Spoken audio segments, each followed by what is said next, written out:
തൻ്റെ താല്പര്യത്തിനനുസരിച്ച് മാത്രം ഈ കാര്യങ്ങൾ നടത്തിക്കൊണ്ടു പോകുന്നത് അതിൻ്റെ പിന്നിൽ ദുരുദ്ദേശമുണ്ട്, അതിൻ്റെ പിന്നിൽ അഴിമതിയാണ് എന്ന കാര്യത്തിൽ തർക്കവുമില്ല. അടിയന്തരമായി ഇതുമായി ബന്ധപ്പെട്ട് അവലോകന സമിതി രൂപീകരിക്കണം. പത്തനാപുരം താലൂക്ക് ആശുപത്രി കെട്ടിട നിർമ്മാണവുമായി ബന്ധപ്പെട്ട അവലോകന സമിതി ഉടൻ രൂപീകരിക്കാൻ സാധ്യതയില്ലെന്ന് സൂചന.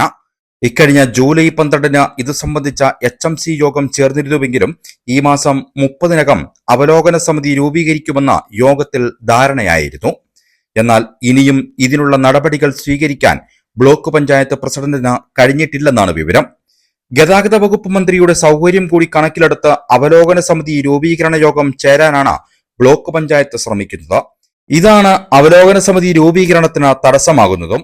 അടിയന്തിരമായി അവലോകന സമിതി രൂപീകരിക്കണമെന്ന ജില്ലാ മെഡിക്കൽ ഓഫീസറുടെ ഉത്തരവുണ്ടായിട്ടും ഇതിന്മേൽ ഇനിയും നടപടി സ്വീകരിക്കാൻ കഴിയാത്തത് സ്ഥലം MLAയും CPM നേതൃത്വവും ബ്ലോക്ക് പഞ്ചായത്ത് പ്രസിഡന്റിനുമേൽ സമ്മർദ്ദം ചെലുത്തുന്നത് മൂലമാണെന്നും ആക്ഷേപം ഉയർന്നിട്ടുണ്ട്.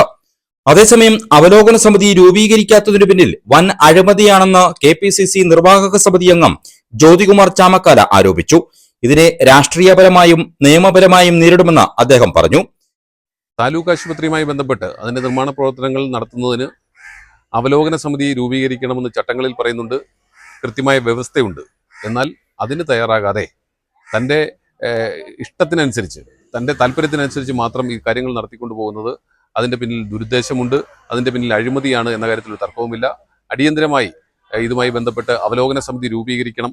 ആ അവലോകന സമിതിയുടെ മേൽനോട്ടത്തിൽ വേണം ഇത്തരം കാര്യങ്ങൾ നടത്താൻ എന്ന കാര്യത്തിൽ തർക്കവുമില്ല.